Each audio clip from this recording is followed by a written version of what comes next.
Steel ప్లాంట్కు కేంద్రం ప్రకటించిన 11,440 కోట్ల ప్యాకేజీని చూసి తొలుత ప్లాంట్ను నిలబెట్టడానికి అనుకున్నామని రాష్ట్రంలోని టీడీపీ పార్టీ తమ నాయకుడు చంద్రబాబు నాయుడు గొప్పతనం అంటూ ప్రచారం చేసుకున్నారని, తీరా చూస్తే ప్లాంట్ను రక్షించడానికో ఉద్యోగుల కోసమో కాకుండా బ్యాంకుల అప్పుల కోసం మాత్రమే అని అర్థమవుతుందని సిపిఎం పోలిట్ బ్యూరో సభ్యులు బివి రాఘవులు వెల్లడించారు. శనివారం విశాఖలోని అల్లూరి విజ్ఞాన కేంద్రంలో జరుగుతున్న సిపిఎం విశాఖపట్నం జిల్లా విస్తృత సమావేశానికి విచ్చేసిన ఆయన సిపిఎం రాష్ట్ర కార్యదర్శి వర్గ సభ్యులు లోకనాథం, విశాఖ జిల్లా కార్యదర్శి ఎం జగ్గునాయుడుతో కలిసి విలేకరుల సమావేశంలో పాల్గొన్నారు. బాగుంటాయని చెప్పేసి మనం అందరం అనుకుంటాం. ప్రైవేట్ యజమానులు కాకుండా కార్మికులు భాగస్వాములుగా చూస్తుంది ప్రభుత్వం, వారి యొక్క పరిస్థితి బాగుంటుందని చెప్పి అనుకుంటాం. కానీ ఈ 3-4 నెలల్లో చూస్తే అటు ప్లాంట్ను మూసివేయడం కాదు, కార్మికులు తరిమివేయాలని చెప్పేసే ప్రయత్నాలు కూడా జరుగుతున్నట్టుగా కనపడుతుంది. వీఆర్ఎస్ అనేది కూడా ప్రకటించారు. కాంట్రాక్ట్ లేబర్ని ఉద్యోగాల నుంచి తొలగించేదానికి ప్రయత్నం చేస్తూ ఉన్నారు. అలాగే జీతభత్యాలు కూడా సక్రమంగా మొత్తం పూర్తి స్థాయిలో ఇవ్వడం లేదని కూడా చెప్తున్నారు. మరి ఇవన్నీ చేస్తూ ఆఖరికి మనం ఇది అకస్మాత్తుగా ప్రైవేటీకరణ అయితే అకస్మాత్తుగా మరణించినట్టుగా అనిపిస్తుంది.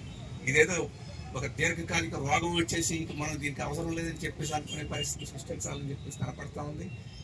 వీటన్నిటిని మనం అర్థం చేసుకొని ఆఫీసర్స్ కానీ, కార్మికులు కానీ, లేకపోతే ఈరోజు కాంట్రాక్ట్ కార్మికులు కానీ, లేకపోతే ఈ స్టీల్ ప్లాంట్ని మనం సాధించుకున్నాం, దీన్ని రక్షించుకున్నామని చెప్పేసి రాష్ట్ర ప్రజలు కానీ దీన్ని మళ్ళీ మరొకసారి దీన్ని పట్టుదలతో వ్యవహరించాల్సిన అవసరం ఉందని చెప్పేసి భావిస్తున్నాం.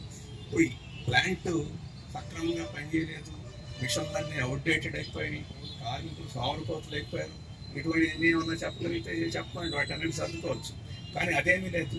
ఆధునికమైన యంత్రాలు ఉన్నాయి, బాగా పనిచేసే కార్మికులు ఉన్నారు. నాకెవరో చెప్తున్నారు ఈ 4 నెలల్లో కూడా ఉత్పత్తి చూస్తే దాదాపు 10,000 కోట్ల రూపాయలకి డాక్యుమెంట్గా కనపడుతుంది.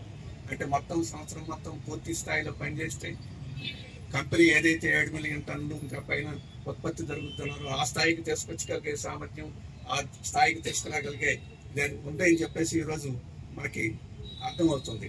మరి ఏ రకంగా ఇంత పూర్తి సామర్థ్యంలో పనిచేయగలిగి, పూర్తి స్థాయిలో ఉత్పత్తి చేయగలిగి, అన్ని వనరులు ఉండి కూడా ఏ రకంగా ఎందుకని చేయాలి?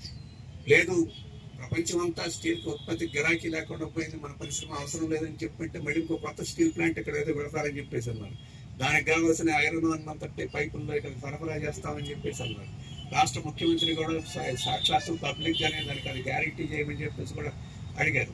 స్టీల్ అవసరం లేకపోవడం సమస్య ఉంది. స్టీల్ మన దేశం